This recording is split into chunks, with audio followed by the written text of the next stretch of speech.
আমি আকাশ দেখতে ভালোবাসি, আবার সে আকাশের মালিকের সাথেও কথা বলতে ভালোবাসি। তবে আমার কথার ধরন এক্কেবারে ভিন্ন। সৃষ্টি জগতে কারো সাথে আমি তেমন ভাব জমিয়ে কথা বলতে পারি না। কেবল তার সাথে আমি মুখের নয়, অন্তরের ভাষায় কথা বলতে পারি। এই নগরের ইমারতগুলোর প্রতি আমার জমেছে বেশ অভিমান। শেষ কবে তারকা গুনেছি, মন ভরে পূর্ণিমা ছুঁয়েছি, আর নয়ন ভরে মেঘ রাশিগুলোকে দেখেছি। মনেই নেই, মাঝে মাঝে ভীষণ মন খারাপ হয়। তবে কাউকে মনের যন্ত্রণাগুলো বলতে পারি না, কারণ শোনার মতো তেমন কারো ফুরসতি নেই।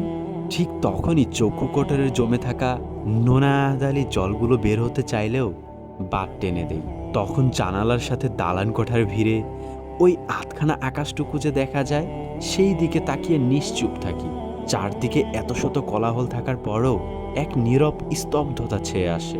আমার অন্তরের কথাগুলো কে যেন খুব যত্ন সহকারে শোনে, আর চুপিসারি বলে, لا تحزن إن الله معنا।